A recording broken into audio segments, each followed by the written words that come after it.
And now he's going to combine his Rotary in hand with that Reco in order to conduct another normal summon. Now he has Rotary on the field. Presumably that will combine now with the Reco that had been searched previously with Mix.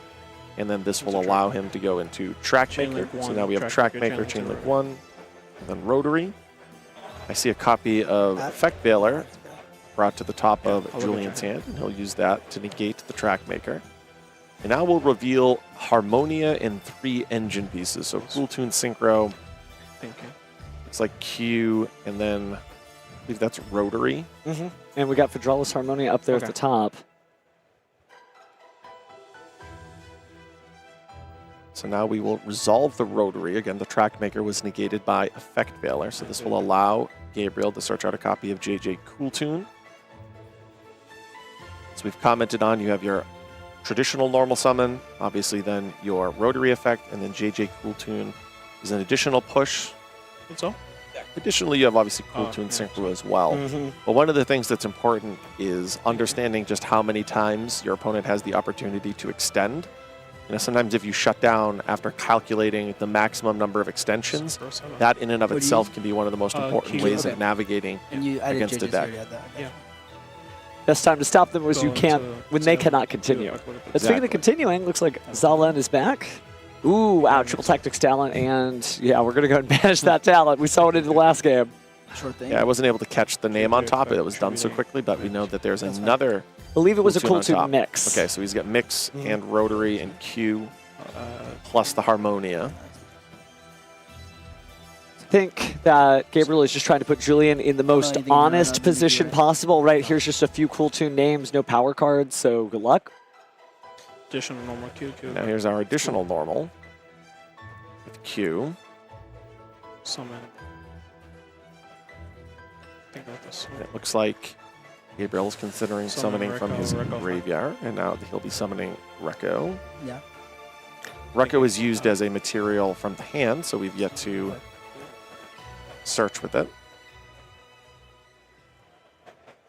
Yeah. Add backwards. Sure. And he's going to add back the Mix from his graveyard. So that makes a lot of sense. He'll combine the Mix on his with the Reco on his field. And this will presumably allow him to go into Remix.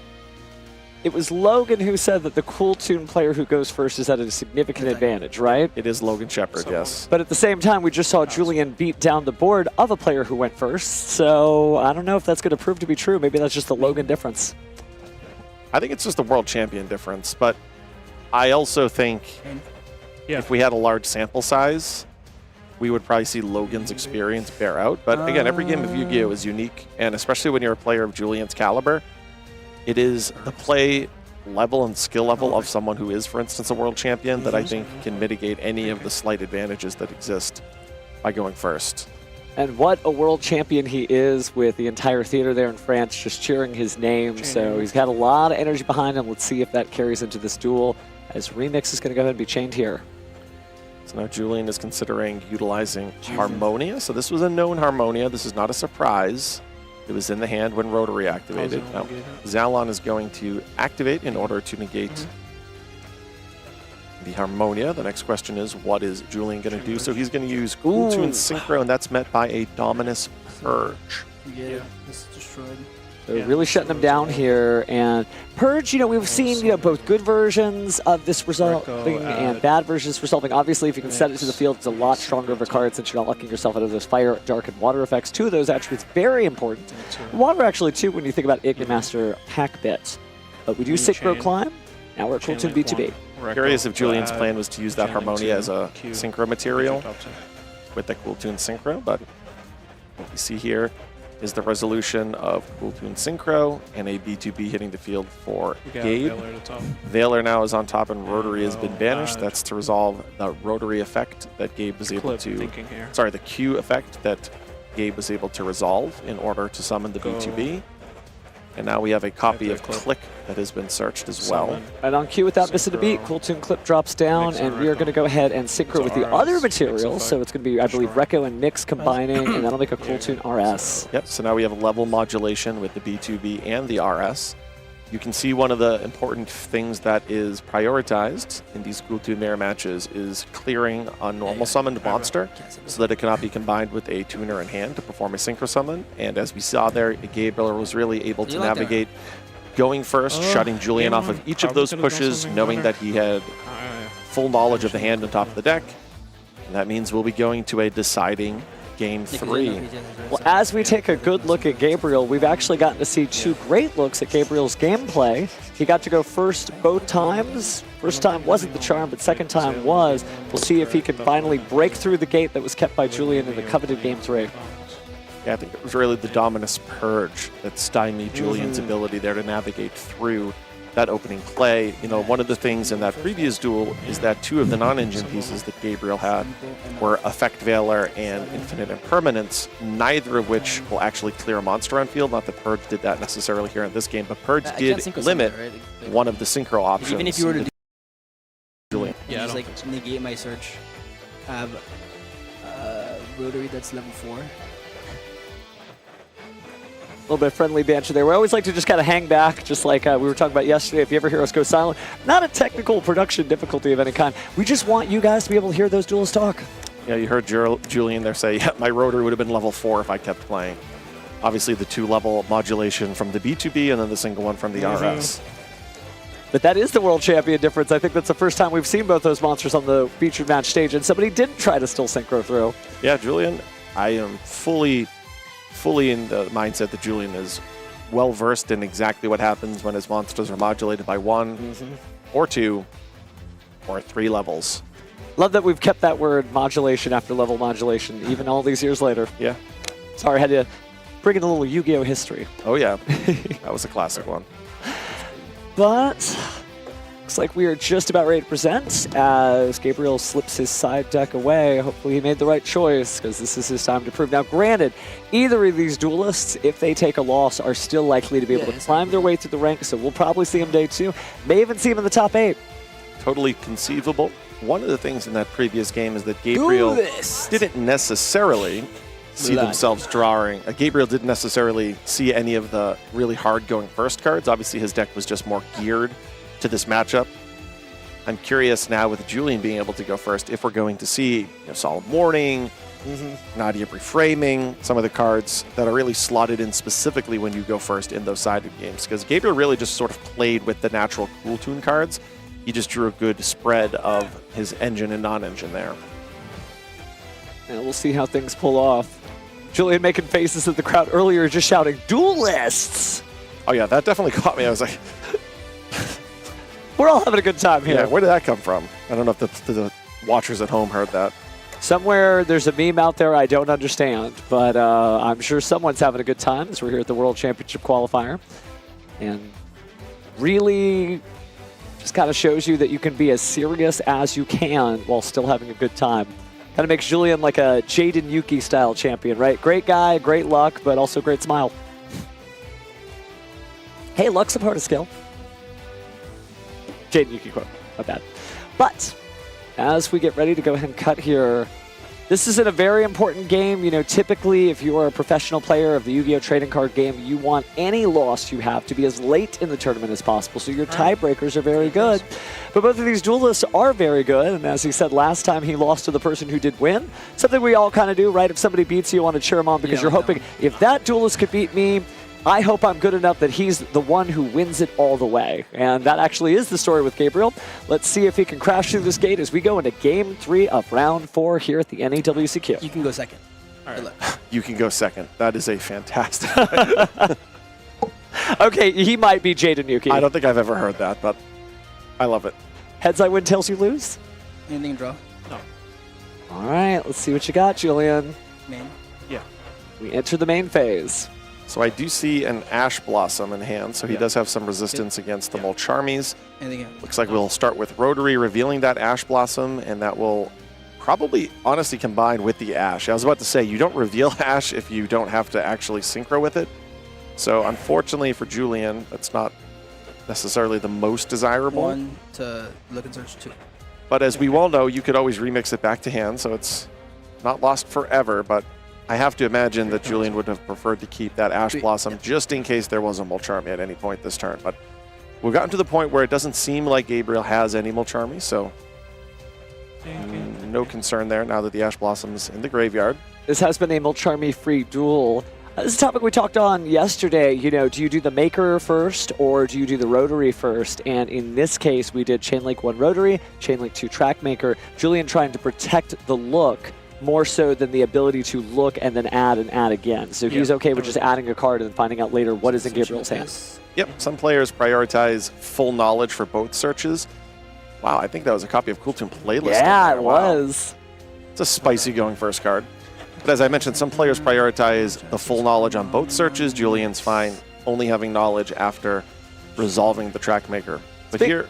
I was going to say, speaking of knowledge, look at the Fragile Harmonia and the Infinite Permanence there. Yep. We might potentially see very similar to what we watched in the World Championship Point playoff, where there's the use of Harmonia and Infinite Impermanence in combination with one another, so that there is the negation of the effect, but also the destruction of the tuner on the field, so that the Cool Tune player cannot continually conduct synchro summons. So I'm curious to see if Gabe will do the 1-2 combo that we've seen throughout this weekend.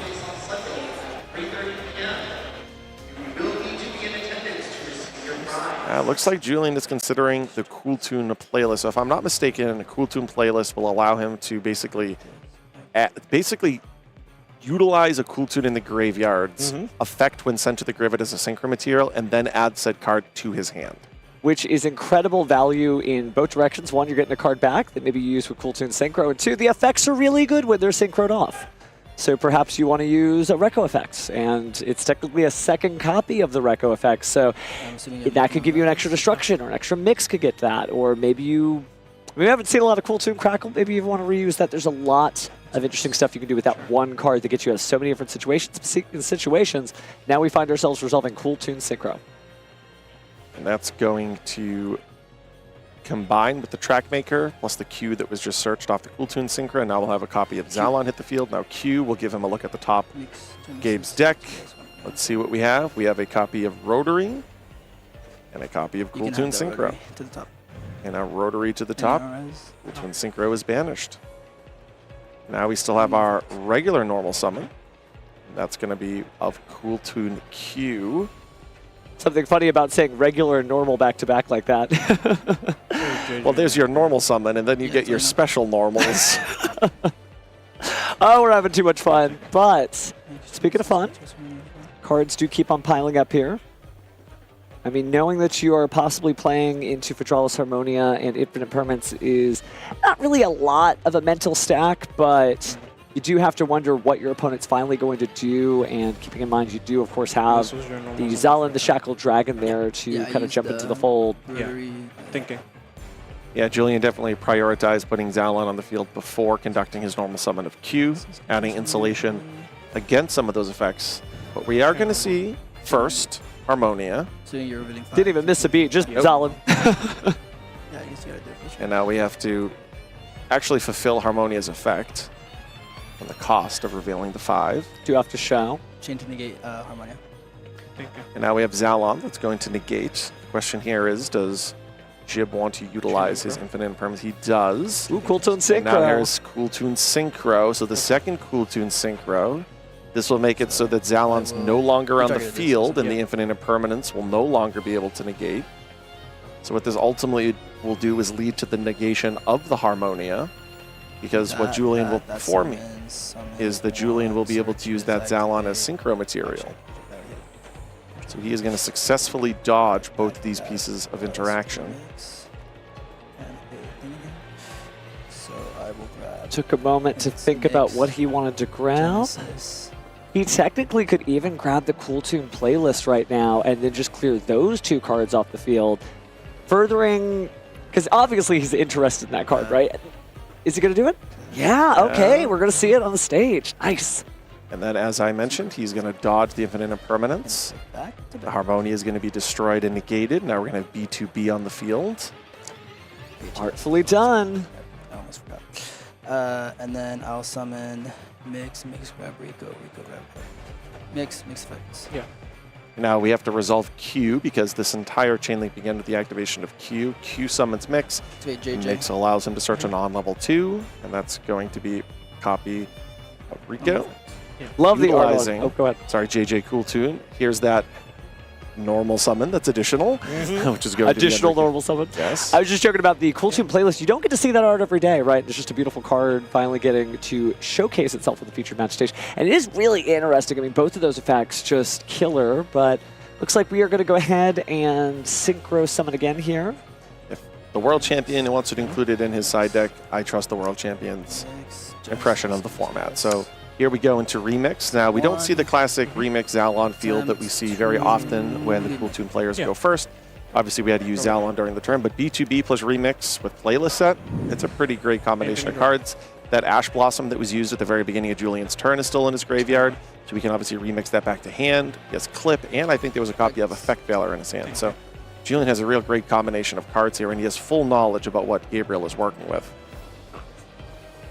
Well, let's see how Gabriel enters the fold here. Still in the standby phase, but Julien getting as much setup as he possibly can beforehand. Remix is going to go ahead and get the Ash Blossom to hand, and I believe the Reco wants to go to the field. And it does. So is he going to combine that? Yeah, so he's actually going to use the Clip in his hand. He's not going to use Clip's effect itself, but he's going to prioritize putting RS on the field, and now he has the RS plus B2B level modulation. But I don't know that it's just prioritizing putting the RS on the field, because it also gets the Reco back to the graveyard, so the Cool Tune playlist could be used for something like JJ Cool Tune. So it's two great tastes that are tasting great together. Yeah, and he can also add the Clip back to his hand with the playlist. So it's not as advantageous of a effect, right? I mean, Clip ripping from the extra deck can be impactful. It really depends on what it is. But he might just know that he can add that back to his hand. I would say, oftentimes if you are able to use playlist, getting a destruction effect, such as the one with Mix or even potentially Rico, may be perceived as more advantageous. Oh, look at this. This is great. A little bit of laughter from the crowd there. Thank you. Julien's just holding that Ash. I don't care what you activate. If it can be Ashed, I'm going to Ash it. I love how the roach is kind of like jumping, like, yeah, you can say Ash. All right. You can tell these duelists know each other well. Oh, yeah. Time on the round for the rest of our round, but 12 minutes to go with some change for us. Thank you. We're going to make this. So we're going to start, I think, with Duelist Gen as nope. I'll activate. I love it. It's just like, what's going to get ashed? There's Rotary using Mix. Yeah. One of the few things you cannot Ash Blossom in that deck. Yep, to fulfill Rotary's effect. So we can either summon a level 3 Rotary or a level 5 Mix.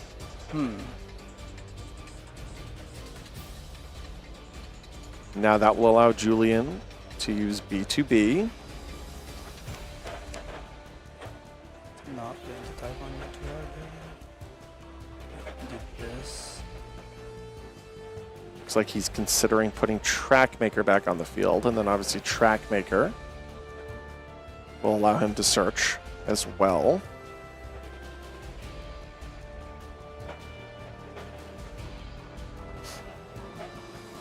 All right, something's got to come out of that graveyard. Looks like he's deciding now. Back to Trackmaker. I was trying to go through the thought of him going into Rico, but now it's ultimately going to be Trackmaker. Yep. Again, fully resolves by putting Rotary on the field. Level modulated by +3, so now it's a level 4. Trackmaker is going to resolve and allow him to search his deck for a Cool Tune card. I think I just figured out why that Cool Tune playlist is so good in this particular format. It gives you another way to deal with the Light and Darkness Ritual deck with targeting, because you can just use it to copy Mix, target one of those cast Ritual monsters. I think it just adds more, like another level of going first also. Oh yeah, no, it's an incredible card. It's just nice to actually see it on the featured match stage. Now we have Cool Tune Synchro, and there's the Ash Blossom. That was full knowledge of both players. Staying locked into the duel at hand, quite a few synchros. Whose turn is it anyway, right? We're in the main phase, but Julien is making all the plays. So the B2B makes it so that Clip's ability to summon from hand is not prioritized really at all by Julien. So he's utilizing his playlist to add the Mix back to his hand. because he's going to be able to go B2B, and B2B is going to be able to put Rico on the field, and then he's going to be able to combine that with his mix or mix with something else. Just constantly prioritizing clearing out as many normal summon monsters as possible. Wow, using mix as a material from the hand there means he's going to destroy the mix on the opponent's side of the field. And now we have the loudness wars, the protection effect, and banishing to copy the effects of the graveyard. So even more layers of interaction. I just pop it and then negate your thing with ours. I don't know you're going to do that. Julien is telling him that I have you basically checkmated. That was done in 9 minutes. Yeah. This isn't an angelic duel. But jokes aside, you know, Julian's like, I think I got this. I love how Gabe's like, well, I don't know you'll do that. Actually, do. And then there's the remove of the mix from the graveyard with RS. And the battle. Okay, Gabe is trying to bluff evenly matched. You want to cut my deck? Yeah, sure. That's funny. Just, hey, you want to come my deck? At least she'll be doing something up here. They're friends. Don't worry. This isn't unsporting conduct. Now, these two duelists know each other very well, so. But it does look like, once again, Julien will at least, I don't want to say totally gatekeep Gabriel, but put a gate in the way that he'll have to jump on, because Gabriel will be moving on with a 3-1 record, and our reigning defending world champion will be moving on 4-0. I know. I mean, you... No faux French champion here. He's the real deal. Our United States representative this coming year. And that's good. That's good. Because while he does have the French flag there, he is representing the United States in the World Championship this year as the reigning world champion. And you can see that. I mean, you can see exactly why. Really interesting plays. I think some cool tune things I have not seen in all of our tournament gameplay so far, whether it was the World Qualifying Point Playoff or just me wandering around the tables out here at the NAWCQ. Rocking out that deck box too. Yeah, he is showing the full bling. I think what really breaks so many of these cool tune matchups is the